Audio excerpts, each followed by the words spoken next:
The Fantastic Flying Books of Mr. Maurice Lessmore, written by W.E. Joyce, illustrated by W.E. Joyce and Joe Bloom. Maurice Lessmore loved words. He loved stories. He loved books. His life was a book of his own writing, one orderly page after another. He would open it every morning and write of his joys and sorrows, of all that he knew, and everything that he hoped for. But every story has its upsets.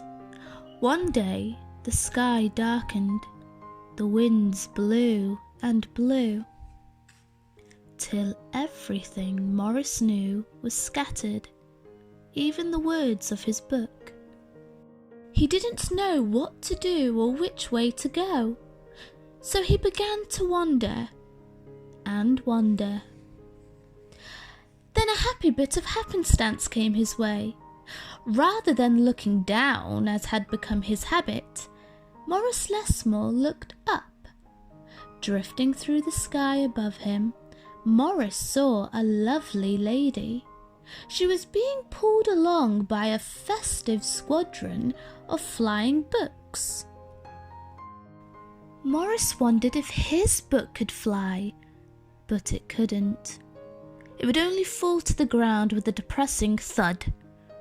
The flying lady knew Maurice simply needed a good story, so she sent him her favourite. The book was an amiable fellow and urged Maurice to follow him. The book led him to an extraordinary building where many books apparently nested. Maurice slowly walked inside and discovered the most mysterious and inviting room he had ever seen. It was filled with the fluttering of countless pages, and Maurice could hear the faint chatter of 1,000 different stories, as if each book was whispering an invitation to adventure. Then his new friend flew up to him and landed on his arm. It held itself open as if hoping to be read. The room rustled to life, and so Maurice's life among the books began. Maurice tried to keep the books in some sort of order, but they always mixed themselves up. The tragedies needed cheering up and would visit with the comedies. The encyclopedias, weary of facts, would relax with the comic books and fictions. All in all, it was an agreeable jumble. Maurice found great satisfaction in caring for the books, gently fixing those with fragile bindings and unfolding the dogged pages of others. Sometimes Maurice would become lost in a book and scarcely emerge for days. Maurice liked to share the books with others. Sometimes it was a favourite that everyone loved, and other times he found a lonely little volume whose tale was seldom told. "Everyone's story matters," said Maurice, and all the books agreed.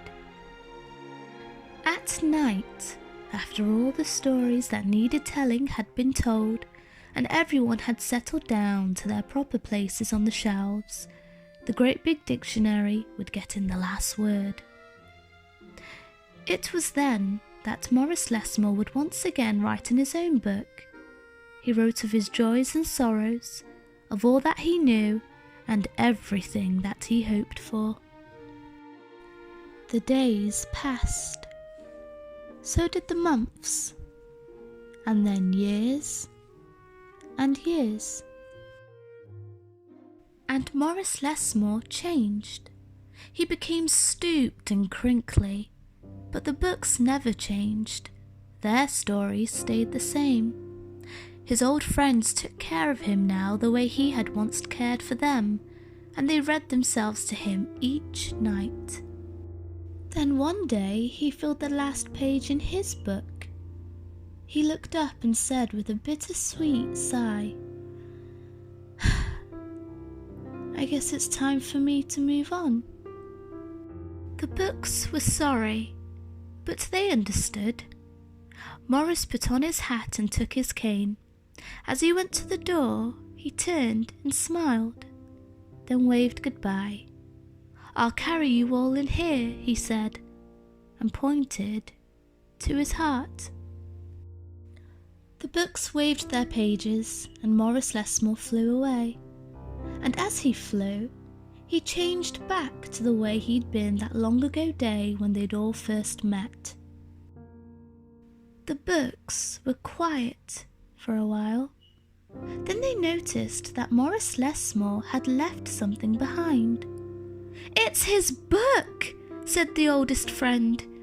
Inside was Morris's story. All of his joys and sorrows, all that he knew, and everything that he hoped for. Then the books heard a small, expectant sound. There in the doorway was a little girl. She looked around with wonder. Then something fantastic happened. Morris Lessmore's book flew up to her and opened its pages. The girl began to read. And so our story ends as it began, with the opening of a book.